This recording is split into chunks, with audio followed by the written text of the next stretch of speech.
My fiancé almost died in a car accident. That's when my mother-in-law told me he cheated on me with an ex. Now that he's recovering well, I feel so guilty for wanting to end it. I feel like a horrible person. We are supposed to get married on August 20th in a small ceremony. I've been with my fiancé, I'm 34, for 6 years and engaged for 1. The best years of my life. He's brilliant in every way, or so I thought. The accident happened 6 weeks ago. A drunk driver hit my fiancé's car. I spent the worst night of my life in the hospital waiting for answers from the doctors, and he went through hours and hours of surgery. His parents and brothers were also there, waiting. I've always loved his family, and they love me. His mom was, one of my favorite people, and we got along very well. She was happy to have me as her first daughter-in-law. She's religious, and when my fiancé was hovering between life and death, she was worried about his sins, so she told me that he cheated on me about 2 months ago with an ex he bumped into. She explained that it was because of the wedding and the stress of planning it.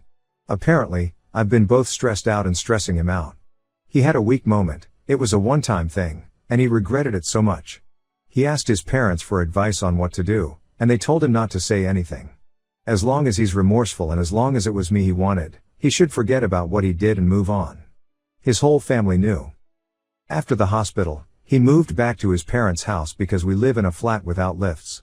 I visit him every day. I haven't told him that I know, and his family is acting like nothing has changed.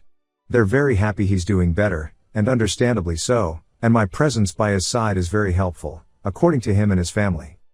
Now both my fiancé and his parents are talking about us being able to get married on the day we set. After all, I feel awful because I don't want that. Our relationship was over the moment I found out about the cheating. I stayed because I loved, and still do, him, and I wanted him to feel better. I couldn't break his heart while he's recovering. I also thought the wedding was postponed and that we would have more time for him to recover fully and be strong and independent again, so I could leave with a clear conscience. I tried to speak to his mom today, but she just started hyperventilating and kept telling me not to do this. She made a mistake by telling me that I shouldn't take advantage of what she said in desperation to punish him and kill his spirit. He's still recovering, and he needs me. I have been thinking since my talk with his mom about everything, and I'm so angry at him. I'm ashamed that even when I was worried about his life, I was very angry and resentful. We were supposed to have our wedding in this beautiful manor house that he found that was all-inclusive. With our most important people. My best friend is a DJ, and my parents paid for the whole thing even though they're much poorer, so I don't know where the stress has come from. We fixed everything in a week. I'm so angry, and I've kept bottling it up since the accident. I'm afraid I'm going to explode soon. Update 2. I told my fiancé that I knew about his infidelity and canceled the wedding. He still wants a second chance. I wrote here 3 days ago, before I talked to my fiancé. This is after I told him I knew about his cheating. I started by telling my parents, who are paying for the wedding, about what happened and that I'm canceling the wedding. Hopefully, they can get back some of what they paid via their home insurance. I have told them that I'm going to pay the rest of the damages. My dad refused. I insisted. It's not up to them. Since my fiancé still lives with his parents, I felt that I would be outnumbered if I went alone to end it. Texting or making a call wasn't an option since he meant a lot more to me than that, and I really wanted to see his face and ask, WTF? I also wanted him to see my pain. I don't want it to be comfortable for him. Cheaters must see the hurt they cause and hopefully learn from it. I took my mom with me. When I told him that the wedding was off and the reason why, he started crying. He told me all the things they said in desperation. He was foolish. He didn't think. He was stressed out. He was scared. It meant nothing.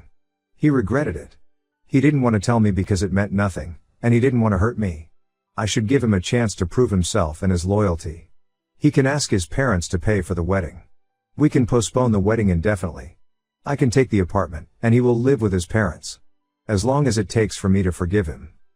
I haven't cried as much as I did when I was listening to his bullshit and afterwards on my way home. How could he do this to me? He didn't give me a satisfying answer to why he did this to me. To us. I have cried myself to sleep every night since the accident, and yet I cry like I've just found out. I'm going to stay in the apartment that we bought together, and he will stay with his parents. Prices have gone down these last couple of months, and we both agreed that we don't want to sell for less than what we paid. But the moment it goes up again, we're selling. I have started packing his things now, and tomorrow I'm renting a van to move his things to his parents' house. Sorting out his stuff and packing his clothes made it real for me. I didn't expect it to be so emotional. Why do I still love him so much? He has been texting me, and he has called me twice. We talked mostly about mundane stuff but also about us and our relationship. His mom has called me to say that she felt guilty for first not advising him to come clean but for later divulging his secret to me without his permission. She was disappointed that I took advantage of her moment of panic, but she understood that I'm hurt. She said he would do his best to win me back. I'm a bit irritated about the fact that none of them, including my parents, believe that it's really over, and I don't have the energy to prove my point either. I just need some alone time now and some peace and quiet. My family left me on the streets at 16.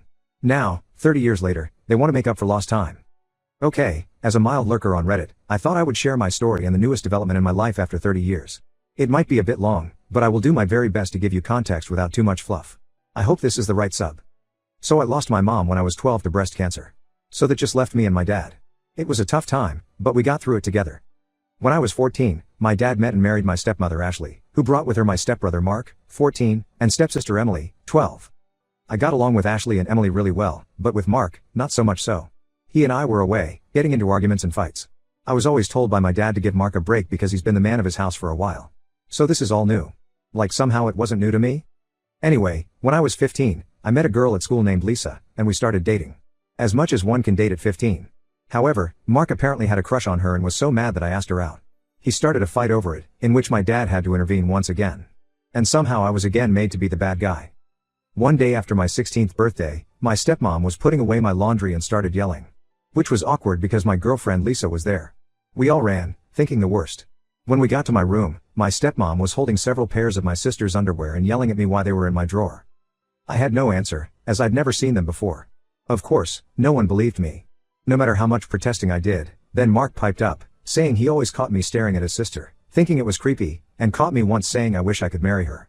Obviously lying, but that was all it took. Lisa slapped me, called me a perv, told me we were done, and we walked out. My dad grabbed me by the arm and threw me out of the house. He was yelling at me that he wasn't going to put his daughter at risk from a perv, not the word he used, but you get it. I banged on the door to be let in, crying and telling them it was all lies told by Mark. My dad apparently had enough. I heard the locks, and he opened the door, shoved me to the ground, and told me to get lost. I told him I had nowhere to go, and he said that wasn't his problem, then closed the door. I found myself on the streets, with nothing to my name. There is no place to go. I tried calling my dad's parents, but he had already called them, and they told me they wouldn't help a perv. My mom's parents passed away before I was born. Well, I lived on the streets for 2 years, doing what I had to in order to survive. No kid should have had to do what I had to do in order to just live. There were some really dark days.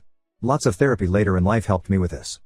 Shortly after I turned 18, I found a job working at a boxing gym, a state away from where I began this horrible journey. I worked there for years.